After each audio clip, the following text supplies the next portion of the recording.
now.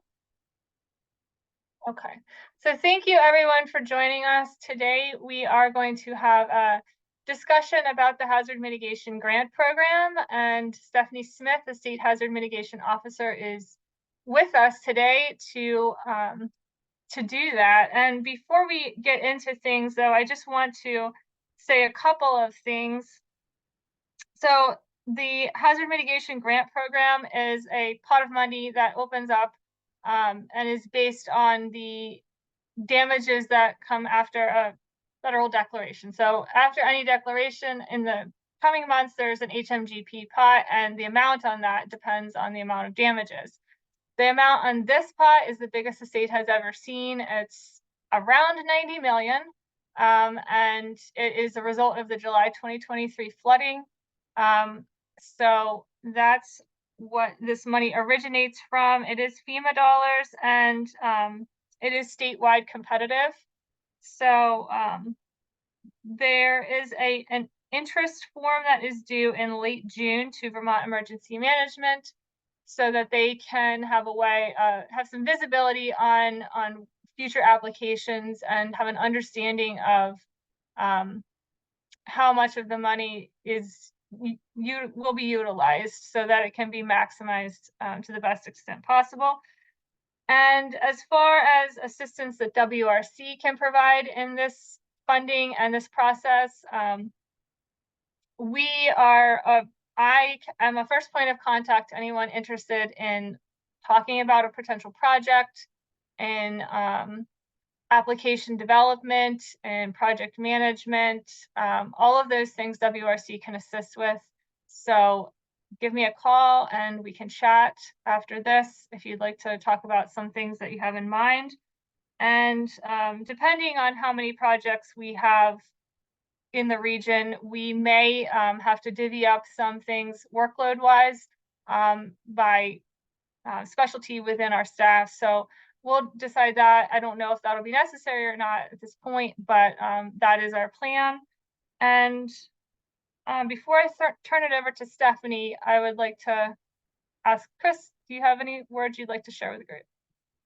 Yeah, just thanks so much for everybody for making time to participate in this. I mean, it really is an unprecedented, it's kind of like the pandemic funding. It's one of those unprecedented situations where there's a lot of money flowing in, but really bad things precipitated that quantity coming in. So we want this to be, you know, a very occasional quantity of funding coming into the state, because it means something really bad on the disaster front happened. But because it is so much money, this is an opportunity for municipalities to pursue really big, meaningful projects. While I know folk will have culverts and bridges and other things on their list, which are not inconsequential and not, you know, are important, this is also a chance to kind of address some larger upstream issues. So, you know, this could, you know, think big as an opportunity to remove dams and exacerbate flooding, as an opportunity to acquire and otherwise protect and improve access to floodplains to buffer floods downstream. You know, things that would normally cost, you know, millions of dollars and be far out of reach could potentially be funded under this. You know, for communities, I think, you know, Jamaica, you know, armoring the banks in the village proper area to stop the you know, the continued erosion that's going on there, you know, something that's likely to cost, you know, at least a few $1 million. So I'm not obviously not telling folks what to do and not really necessarily suggesting what you should do, but just this is an opportunity to think bigger than you normally would. So really appreciate Stephanie making time to be here with us today. She's the program leader in Vermont. I serve on the Hazard Mitigation Grant Project Review Committee. And so I see what comes through, and this is also an opportunity to talk about buyouts, elevations, other things like that. Yeah, so we'll turn it over to Stephanie. Thank you both. I really appreciate that opener. It's good to see everyone. I have some slides. I'm hoping to, for the most part, save a lot of time for you guys, because I want to know what questions you have about getting into this funding, how we can support you if you have specific projects you want to talk through. So I'll give you the high level. stop and see if there are questions along the way, but I really want to make sure that you guys are thinking about projects and that you get the opportunity to ask whatever questions you have. So we'll jump right in. I like to start with this slide because hazard mitigation is a FEMA term. If you see me present, Alyssa, you've probably seen this slide 10 million times every time I present. Really what we're talking about here is adapting our environment to reduce future risk. So what are those big things that can reduce long-term risk in our communities so that we're removing vulnerability? So a property buyout, this is a perfect example of exactly what this looks like. This house is here, it was damaged. Now it's gone, it's open space, the water comes up, it floods this parcel, but nothing bad happens anymore. So what are those opportunities to do those big projects that lower our risk broadly? That's really what we're talking about here. So I'll start on the planning side quickly, and then we'll jump into the funding. So across the hazard mitigation program, our program has grown a lot over the last few years, but we have planning and grants as the two big categories of our work. So on the planning side, we have a state hazard mitigation plan that we update every 5 years. The latest version is pretty fresh. It's from November of 2023. You can find it on our website. I put some links in the chat at the end as well. But this plan really addresses all of the natural hazards that can impact the state of Vermont. And then working with partners, we've proposed a strategy for how we can reduce our risk to those hazards. So flooding is the majority of what we end up talking about across the grant program, but other things are eligible too, like utility resilience. And the state plan is speaking much more broadly to drought tolerant, like how ready we are for drought hazards, landslides, all of these other pieces that we see. So that plan is in place. A lot of you have probably been working with Alyssa on our local hazard mitigation plans. So because of our government structure in the state, we plan at the state level and we plan at the municipal level. So a local hazard mitigation plan, which also expires every 5 years, is required to be in place in order to receive FEMA funding under this program. So I know all this is on top of it with you guys. The funding mechanism is tricky, so we're trying to help you get there. But if you have questions on that, please reach out. We have to have a plan in place in order to get funding under this program. All right, so we'll jump right into grants. I'm going to start with the breadth of what's eligible, and the caveat I want to make sure you all understand, based on Alyssa's opener, that this is tied to July, is that projects don't have to have been at all related to July. They don't have to be in communities that flooded. They can be anywhere in the state, and the intent is reducing future risk.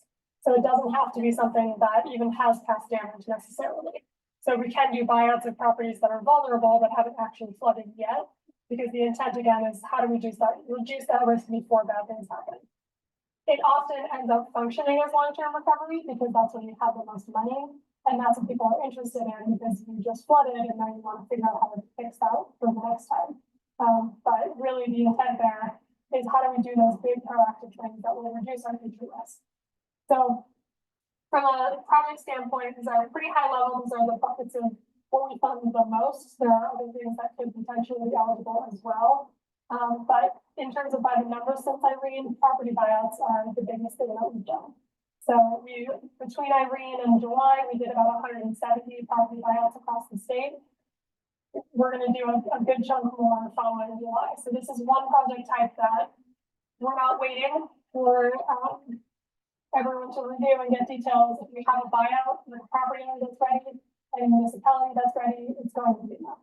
So that's the only project type other than some scoping that's going straight to FEMA through a really quick expedited project review committee process because we have property owners who are hurting and we don't want to sit on them and wait. So it's going to take a minute once it's in FEMA review, but we want to make sure we can keep those moving.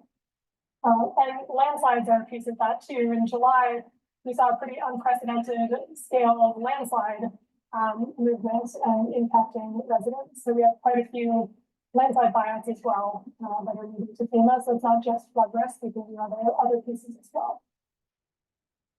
This photo is from Rockingham. This is a flood a few years ago. There's a river at the bottom of that, but it cut out the entire slope when we had a flooding event a couple years ago. So that house is now gone, which is great. Floodplain restoration. So I think this is another opportunity, an area where I really want to push communities to think about what options do we have upstream of our communities? And I'll show you a couple of examples of this, where maybe fill has been added over time, the river doesn't really have the space that it needs.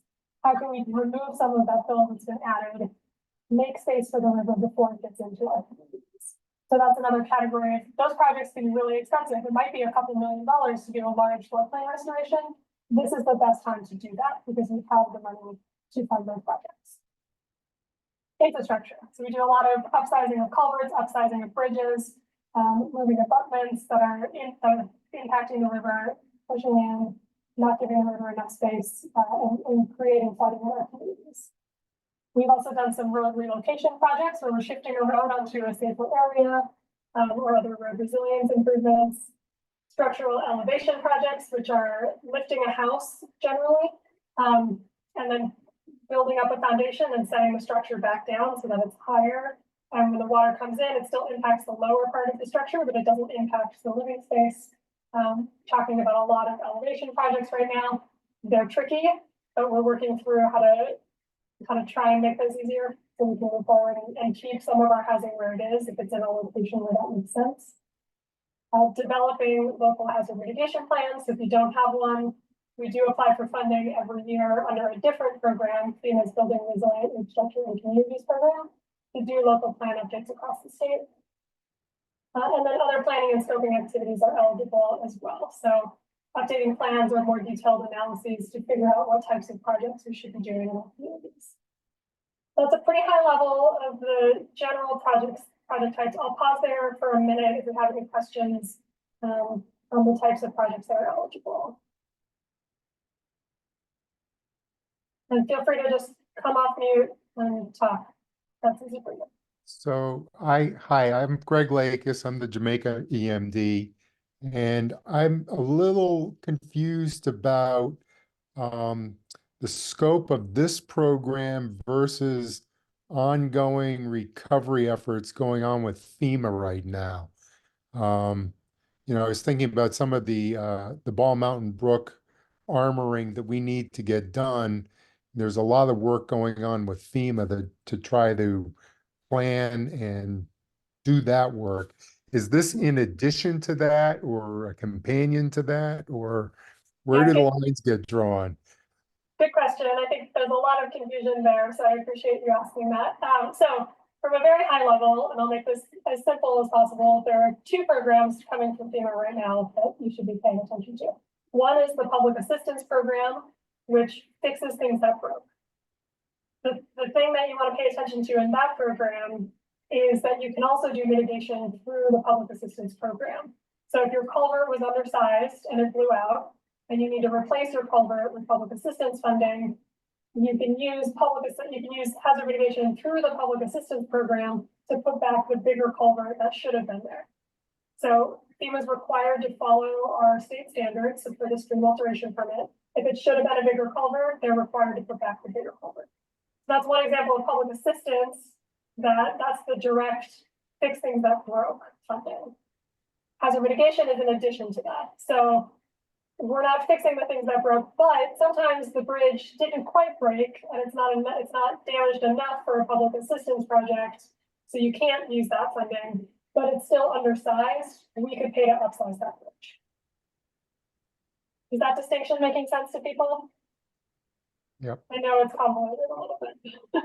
So our intent is we don't have to be working on projects that were impacted in July. We can if they're not public assistance eligible. And it's a long-term solution to reduce future failures. Thank you. We have a question from M. DeSocio.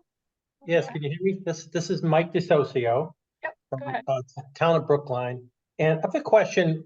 It might be, you might want to get to it later, but when regarding culvert and bridge upsizing, and I understand that cost benefit analysis is going to be a big part of the decision making. When we're talking about culvert upsizing and looking at cost benefit, from a cost perspective, will we be including just the cost mitigation related to the road and the public property, or can we also be including damage or risk to private property in and around that culvert? Yeah, good question. So the benefit cost analysis, just to make sure we're all tracking, is what the question is about. So for these infrastructure projects, like culverts and bridges, usually a benefit cost analysis is required. The easiest way to do a benefit cost analysis is by looking at past damage. And it's worth noting that smaller events that are more regular add up faster in terms of benefit. So this tool is used to justify to FEMA that something is that the benefit outweighs the cost of the project. So you input numbers and it spits out a benefit value. So that's in a nutshell, the benefit cost analysis tool. You can include anything that was impacted by this property. So if it was private, if the culvert's undersized and it damaged private property, absolutely include that. To answer the direct question. The other note I want to make on it, since we're talking about it, is that FEMA just produced a new policy. They just sent out a new policy about a week ago that we're still trying to figure out exactly how to implement and what this will look like, working with our region, our FEMA region. But FEMA is no longer requiring a full benefit cost analysis for projects that are under $1 million. That's one piece of it. They still require a narrative benefit cost analysis. So part of what we need to figure out with FEMA is what they'll accept for that in lieu of a full benefit cost analysis. And the other piece of that is there's a lot of minutiae here, but there's a number of, like, a discount rate, it's called, within the benefit cost analysis tool that speaks to, I don't want to get into the weeds of it. They changed it. It's going to make benefit cost analyses higher than they would have been. So while that bar is still there, the value of a project is going to go up significantly from this one little tweak that they made in the tool. So a couple of caveats there with it. So not all projects will now require that benefit cost analysis. It used to be required for any of the infrastructure culvert bridge projects. If it's a low enough project cost now, it might not be. Thank you. Great, nice to hear that, Stephanie. News to me. We have a question from Tom Kavanaugh. So you said that FEMA is required to go by codes and standards. We have not seen that. We have multiple culverts that codes and standards say need to be replaced by box culverts. Will there be any priority given to these projects through this program? So if you're not pushing back with FEMA already, who are you talking to within the state? Your public We've talked to assistance? everyone. Okay. I don't think there's anyone we haven't talked to at this point. Okay, they are required to follow codes and standards. So if they're not, They're okay. not. I would, if that's the case, I would have you reach out to Ben Rose, who's my supervisor. He's the one that pushed FEMA years ago. Okay. I already done that. Talked to Okay. Jim Tonkovich, Kim Karnecki. We've talked to everyone. And they're not following the standards? We have H&H studies. We have everything that says these need to be box culverts, and we are being told by FEMA that we fixed it and it is fixed. Okay. The fight with public assistance aside, yes, if you can't get it through public assistance, it would be eligible here, but they should be required to follow codes and standards. So I know. that's a little out of my lane, so I can't speak to how that's going, but I know. Would there be any priority given to these projects through this?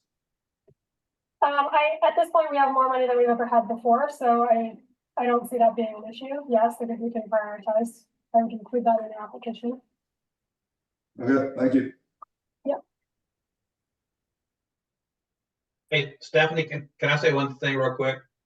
So I know we don't have a whole lot of people on here, but just to note, it's really, really, really important for towns to keep data on any time you've had to close a road, whether it's damaged or not, any damage, because we're going to keep having these events, hopefully not this big, but hell, we've had events this big in 2011, 2021, and now 2023. So, but it's really important to keep all the information you can about your staff, your force hours, your equipment time, materials, time that the road was closed down, everything, because that all ultimately goes into the benefit cost analysis.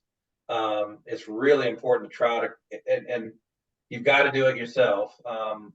it's really important to try to keep that in some kind of organized way, you know, even if it's just a manila folder with Post-its or something in there to have that information, and photos are really important. But, and I'm talking just right, like the run-of-the-mill thunderstorm that breaches a culvert or something, not a declared event, just anytime you've got damage like that. And not just the culvert, roads, bridges, whatever it is. Because all of that contributes to that benefit cost analysis. One of the reasons why, as a state, we've had trouble kind of, you know, using this money is just not having that kind of information. So it's really imperative for the towns to keep that information. Thank you, Chris. All right, I'll keep moving. I'll stop again. So if you have questions, do stop me. This is the full breadth of programs that we're looking at. So today we're focusing on this Hazard Mitigation Grant Program. A couple of updates just quickly here. So the Flood Resilient Communities Fund was our state program created through the American Rescue Plan Act with that funding that we were allocated from the state, which is temporary. The legislature did just pass the creation of a new program that's broader than flooding. I don't have any more information on that yet because it still needs to be signed and we need to figure out how to get that out into the world. So it's still very fresh, but there will be an opportunity to fund some projects that don't meet FEMA's requirements through that new program. So it won't be the Flood Resilient Communities Fund anymore. It'll have a new name, but there will be the opportunity to get those projects funded that we can't get through FEMA dollars. That are still good hazard mitigation programs. So more coming on that soon. And then this flood mitigation assistance SWIFT current program is done, so I won't delve into that. We just submitted applications. This building resilient infrastructure and communities program, this is FEMA's annual program that's nationally competitive, but we submit local plan updates here every year. There's a set aside for each state every year. Compared to the 90 million HMGP, this is a much smaller bucket for us because we're not terribly competitive nationwide against the rest of the country. So the Hazard Mitigation Grant Program, as Alyssa noted, it follows disasters. We've had a funding round open every single year, at least one since Irene. Some of those are like $600,000 total or $1 million total. They've been smaller rounds. Tropical Storm Irene was 34 million. July is anticipated to be 90 million. So it's by far the most funding we've ever had to do this work. And as Alyssa said, it's funding specifically for the state of Vermont. So it's not competitive with other states. It's competitive within the state if we can get to that $90 million, which I'm very hopeful that we can. So that's the high level. Alyssa gave you a lot of that, but that's the high level of this program, which is the one I want you to focus on today, because that's the part we have. So I'll stop in here too. This is a little bit of the nuance of this program in particular. There's a 25% local match requirement on FEMA's side. We had a prior general fund allocation from the state that we were using to cover the match for property buyouts. The legislature just passed a budget that includes, if signed and we can get the funding, enough funding to cover match for the entire funding round, plus some extra to do other things that we can't get funded through this program. So it requires some reallocation of funds. That needs to, it's not totally signed, sealed, delivered yet. The government hasn't signed the budget yet, but we're very hopeful at this point that we will be able to cover match for the entire $90 million funding round. As soon as we have a very solid handle that that's true, we will be pushing that out to everyone. But I don't want you to let that stop you at this point. If you're worried about the local match, but you know a project needs to happen, get it to us, and we're hoping to be able to cover it. And right now on the website, we have a pre-application form and a notice of funding that's up. The current deadline is June 21st. If everything does get signed and ready to go, that we can cover all match, we'll likely be extending that deadline. But the pre-application is, and I'll stop in a second for your questions. The pre-application is intended to be a really basic first brush of information. What's the project? What level of design do you already have? Where are you? So that we can then prioritize our support to you guys, and we're working with your regional planning commission, prioritizing their support to towns as well. So that's the current deadline. It will likely be extended, but again, the intent is that you provide very basic information just to get it on our list. by June 21st. Okay, questions? Go ahead, M. DeSocio, you were the first. So raise your hand. Sorry, Emily, you're next. Question on clarification on the match when it comes to culverts. So is there a match required on the culvert piece? And is there state funding to cover the match on the culvert upsizing? Yeah, so the funding that's in the legislative budget that was just passed, if we can get that funding, would cover match for every project. So yes, it would cover match for culverts. Thank you. Go ahead, Emily. Hey, Emily Ames. I am also from Brookline, so I know Mike. It's fine that he went before me. I just have a quick question on. So I think early on, Alyssa was saying that in order to be eligible to get funding, you have to have a local hazard mitigation plan in place. Is that it has to be in place by June 1st for the pre-application, or is there a different deadline for that? Yeah, good question. So under this program, and I say this program because it's different under FEMA's annual program. Under this program, your local plan has to be approved before FEMA gives you the award. So if you apply for something and you don't have your plan yet, but you're working on it and you're close, that would probably be fine. But we're going to be asking you, where are you? When are you going to get it to us? Because we need to know that you have it by the time FEMA is ready to make the award, which is going to be a few months after you submit it, at least. So if you're working on it now, you can have it by the end of the year. Perfect. Okay, that's helpful. Thank you. Stephanie, would you say that if a town hasn't begun a hazard mitigation plan yet, that they are likely not going to have enough time to get it in before the award? So we can request what's called extraordinary circumstances. So if there's a good reason, like a massive flooding event, that you haven't been able to focus on getting your plan improved, but you can commit to having it done within 12 months of the FEMA award, I would start working on it as soon as possible. I think it's possible if you got to start working on it now. And if the application deadline is towards the end of the year, you'll have a bit into next year before you would need to have it approved. But it takes time to get these developed. You want to do a good job and have a good plan, so you need to get it started pretty quickly. You also want to list the project in your plan, right? Yes, and you want to include the project in your plan. Yes, thank you. Other questions?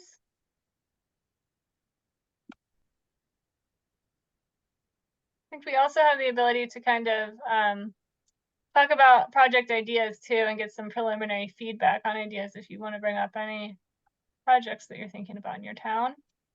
And I think my next page here, we've talked through these things already. So local plan requirement, benefit cost analysis. If you have any questions on that, let me know. And the only other thing I had in here was some project examples. So I'm happy to show you those, or if you have things you want to talk through, happy to do that first. Yeah, go ahead. One question we have, yeah, go ahead, Matt. Hi, so it looks like the state funding available to cover the match is only for property buyouts and not for local hazard mitigation plan development. So the local plan development, we've applied under the BRIC program, and that we did not have the ability to cover match at that time. So the funding that we have right now is for match for the projects, not for prior. Okay, and only buyout projects. So it used to just be buyouts. If we can get everything all I's dotted, T's crossed with the current budget, then we'll be able to cover all match for this hazard mitigation grant program round. But your local plan is probably under a prior BRIC round, so we won't be able to cover match for that, but we'll be able to cover match for every project under this HMGP. Thank you.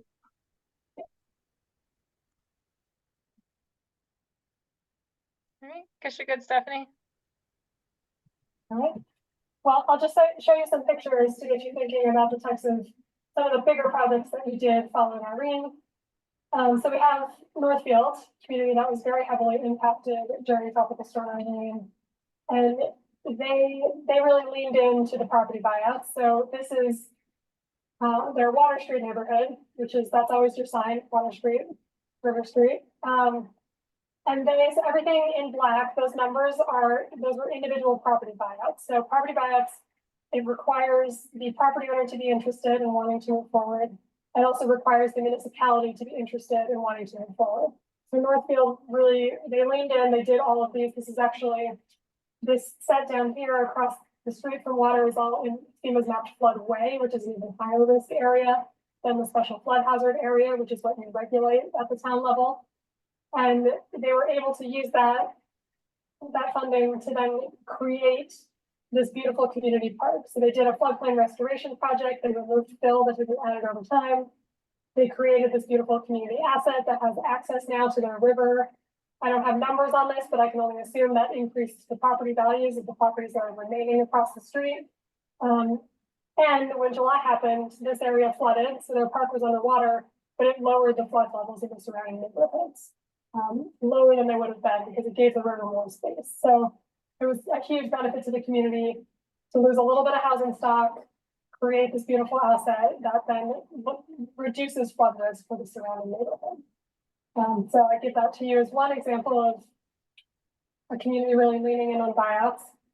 A couple of Brattleboro examples of large floodplain restoration projects. I spoke about floodplain restoration at a high level, but these are two parcels on Whetstone Brook upstream of downtown Brattleboro. So in downtown Brattleboro, the river is fairly in size. There's not a lot of space for it to go, but these are really large parcels upstream where this windy, bendy river has a little more space now to spread out onto its floodplain to slow down before it gets into that downtown.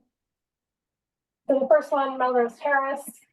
This is Brattleboro Housing Authority. Their offices are in this building. These were all senior housing units. These residents had been relocated a couple of times prior to Irene and including Irene.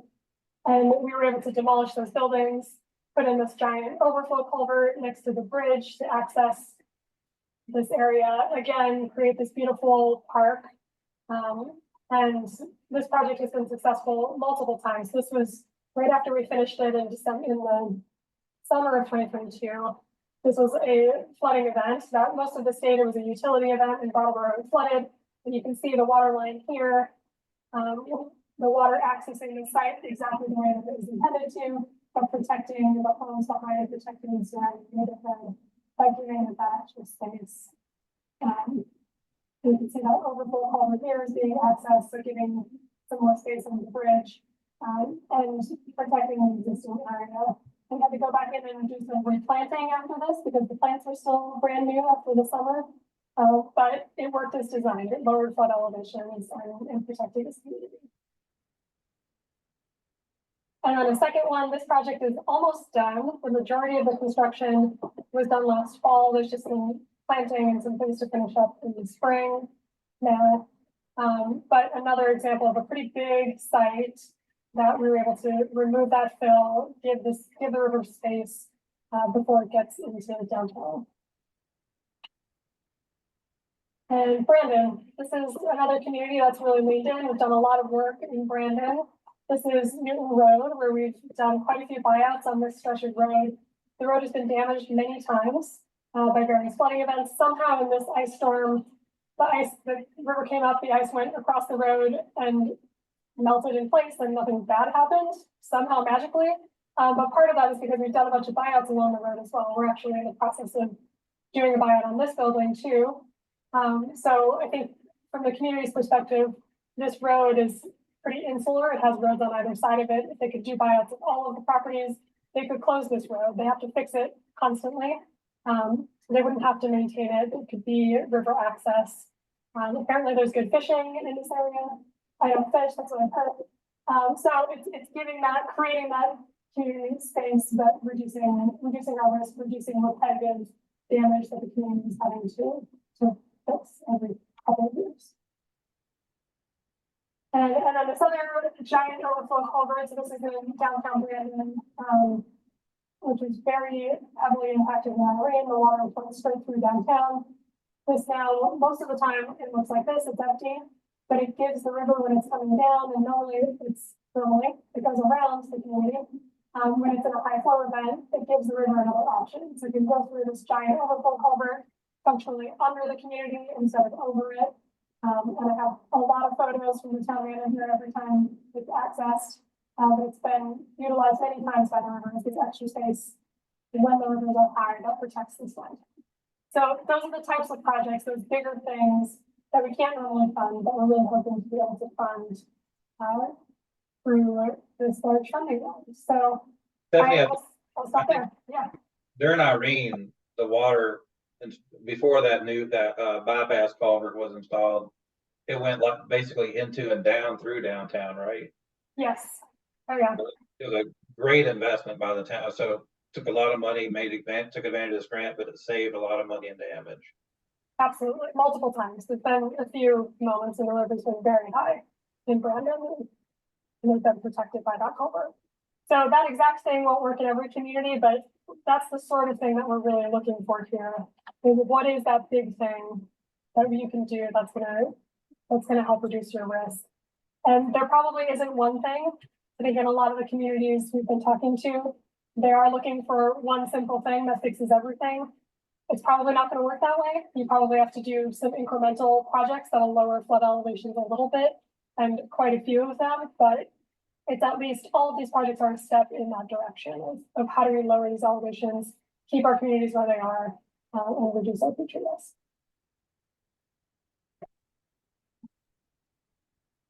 So that's what I have. I would love to hear any other questions, or if you want to throw project ideas at me, go right ahead.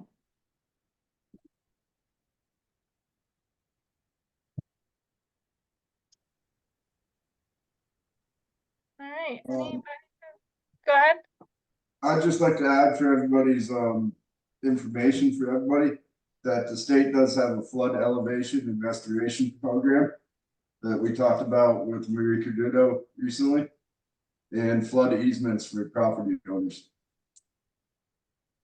Yeah, Stephanie, that's when I was at that meeting that that Murray was at, and there was a couple of easement properties where they were talking about not only putting the property under easement, but also lowering the flood elevation for more floodwater storage. Is that something that, or I guess easements in general too, is that something that would be best under HMGP, or does DEC have other funding for things like that? They have some. I don't know where that program sits right now within DEC. I think it's a little in flux. But if you had a restoration project that you wanted to do and an easement was part of that, it would be an eligible project cost. Mm-hmm. So there were easements, the two project properties I showed you in Brattleboro included easements on those properties to protect them in the future, but it's part of, FEMA won't pay for purchasing land as its own thing or just an easement. If it's part of that larger restoration and it's cost effective as a part of the whole project, then yes. You would need someone who's willing to own the easement. But yes. Okay, so you need an easement holder. And then also you're saying it can't just be for an easement. And but would the floodplain lowering make it eligible? Okay. Yes, likely if it's enough benefit from the lowering of the floodplain. Okay. It could be one of the costs, yes. Okay. Stephanie, was there HMGP money that went into the Sit Smart project in Dover? I don't know that one. That project didn't go through. I don't believe they didn't move on that one, Chris. Oh, I thought they finished it. Okay. I think that they didn't. There was an interested buyer for that property or something like that. I'm pretty sure in Wilmington. It didn't move forward on my radar, at least. And it's not one I know, so not through us if it did. I was just going to ask as a follow-up for easements, for smaller scale easements. I mean, I know like Vermont Land Trust, they're not looking for these little easements. So who would you suggest, or is it adequate for a town to just, is a buyout better so the town just owns the land and doesn't have to worry about the monitoring and all, etc.? I think there's a benefit there for sure if it's a buyout. I do have a question into FEMA right now because we've always done it through easements with the restoration projects, whether we could buy the land if it's vacant as a part of, I think we can. So I think we could do a purchase of the property as a part of the floodplain restoration if that was easier. But yes, I think there's a bit of a, I think the challenge will be finding an entity. So Vermont River Conservancy will take some of them, but they also want bigger parcels, smaller than the Vermont Land Trust. Or if you have a local land trust that would be interested, but making sure there's someone who's willing to hold that easement. Mhm. Yeah, what about for buyouts? Would the buyout process cover the subdivide, the cost to survey and subdivide? No. So if there's a larger parcel and you're only buying a piece of it, we need to have the survey and subdivision before you apply for FEMA funding. Okay. But that's an area that comes up a lot, and as we develop our new program with more flexible state dollars, hopefully that is something we can contribute to. It's just not in place right now. Mm-hmm. But yes, we hear that a lot. That would be helpful. All right. Does anybody have any other lingering thoughts they want to, or projects you want to share before? I don't want to hold on to the meeting longer than necessary here. And I'll also say I put the link in the chat to our main funding page. So that has our notice of funding, which is the outline of what we're looking for. Mentions that June 21st deadline and the link to the pre-application form, which is a Microsoft form that you can fill out. And again, just looking for some basic information of what's the project, what do you already have, so that we can then prioritize support for you guys. And like Alyssa noted, this is recorded, so share with your colleagues. We'll let folk know throughout all of our towns that it's been recorded. And Stephanie, if it's helpful for you too to reference, we'll let you know too when we've got it posted. So if you want to refer anybody to it, it'll be reside on our website. That would be great. Thank you. Mike DeSocio with one more question. Sure. What do you think is the likely window for submission of the applications? We have our pre-app in, but what's the window for applications, full apps? Yeah, it's unfortunately I don't have a 1 day answer because we're asking FEMA for more time right now. So the end of the year, the end of 2024, tentatively. But we are intending to ask FEMA for more time beyond that. So hopefully we'll have a little more time into 2025. Thank you. But sooner is better than later, right, Stephanie? Yes, sooner rather than later. And we will be, so we just finished that SWIFT current program that I talked about.